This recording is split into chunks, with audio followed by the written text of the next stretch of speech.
Well, I got a song for you, Curtis. You got a song for me? All right, you ready? I'm ready. I'm gonna play the whole thing. Well, no, you're not, because we have a no stairway rule, and that's also like 7 minutes and 22 seconds that we're not taking of airtime.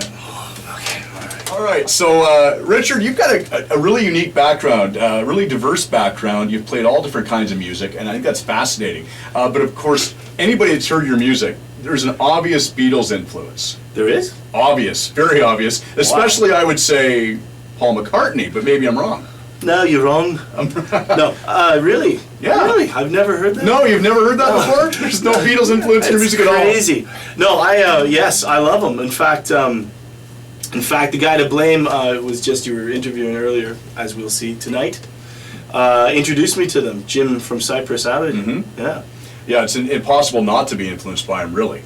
Well, I wasn't. I was listening to my sister's music. Really, it was like a dungeon. I was listening to, what was on the radio in the mid-'80s. I've noticed you're not saying any artists because you're like, you don't want to. Are you embarrassed? Well, not really. He was listening to Madonna, and he was listening to Bangles. 99 Red Balloons. Rouge Balloon. Rouge Balloon? There was a French. There was a French or German, English. There were several versions of that. Yeah, but I just, I heard the Beatles. Jim put the headphone on me one day at school.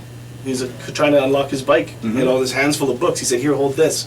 Put a playing Walkman on my head. I heard Magic and... Which song was it? Do you remember?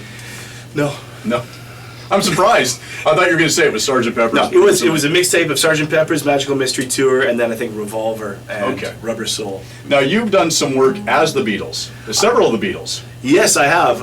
You can't tell from the... This is above the gut, right? Yes, Yeah. I think so. I'm hoping, because I've been sucking my gut in the whole time. So. Yes. Have you? Trying. Yes. It's not very obvious. It's not working.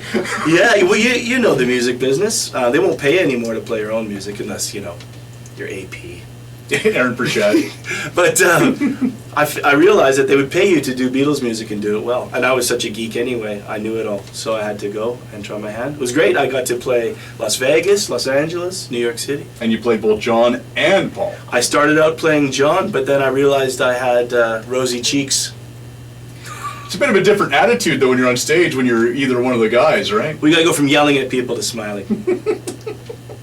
You got to go from being the angry Beatle to the cute Beatle. To the song. Cute, well. That's what he was. He was the cute Beatle, right? Yeah, what was I thinking?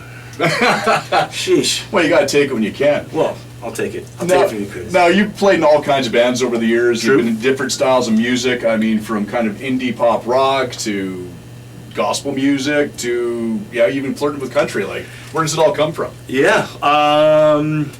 Well, originally it came from my mom. So when I heard the Beatles, my mom was always trying to get me to play guitar. And when I finally came to her, because I'm rebellious, right? If she wants me to do it, ain't happening. Right. So then I heard the Beatles and hey Mom, where's that guitar? Where's that? So she taught me all the old classics, the Outlaws, Chris Christopherson, Waylon Jennings, Johnny Cash. Before it was cool to like Johnny, I was into Johnny before it was cool. You were country before country was cool.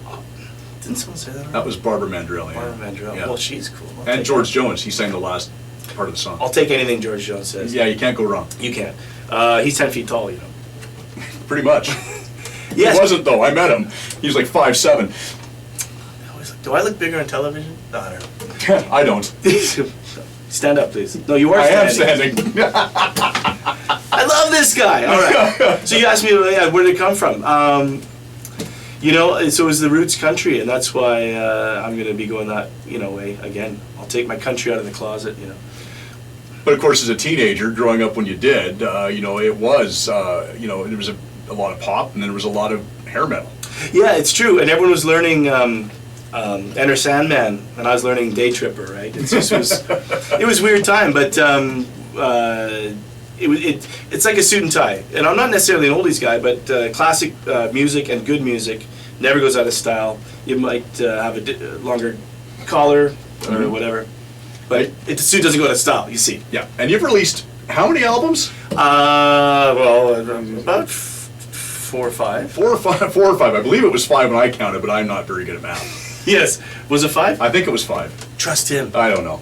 I think you got 5 albums. So now, what's like the process when you go through that? Because now I know you want to start working on some more country music. So do you just sit down and going to write an album's worth of material, or do you have stuff kind of laying around that you kind of piece together? Yeah, from the first day I picked up guitar, I wrote a song, and I just had buckets of them.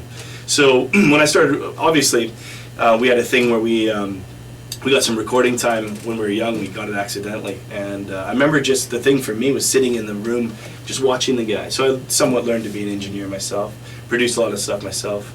You never set out to make a thing, even though it comes out and it's just becomes a finished product.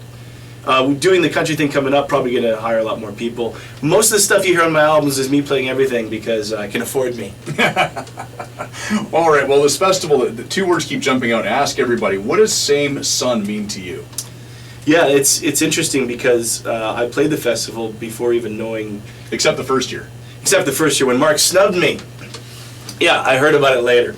And then when I was there, then they did the Kenny Hess on me. Mm-hmm. Yeah, one more. Yeah, one more. I just started. It's okay. You'll get enough of me tonight. But Same Sun, what does it mean to you? It's just a fact. Like, I just looked at it and said, you know what? It's right. I'm a closet Star Trek guy.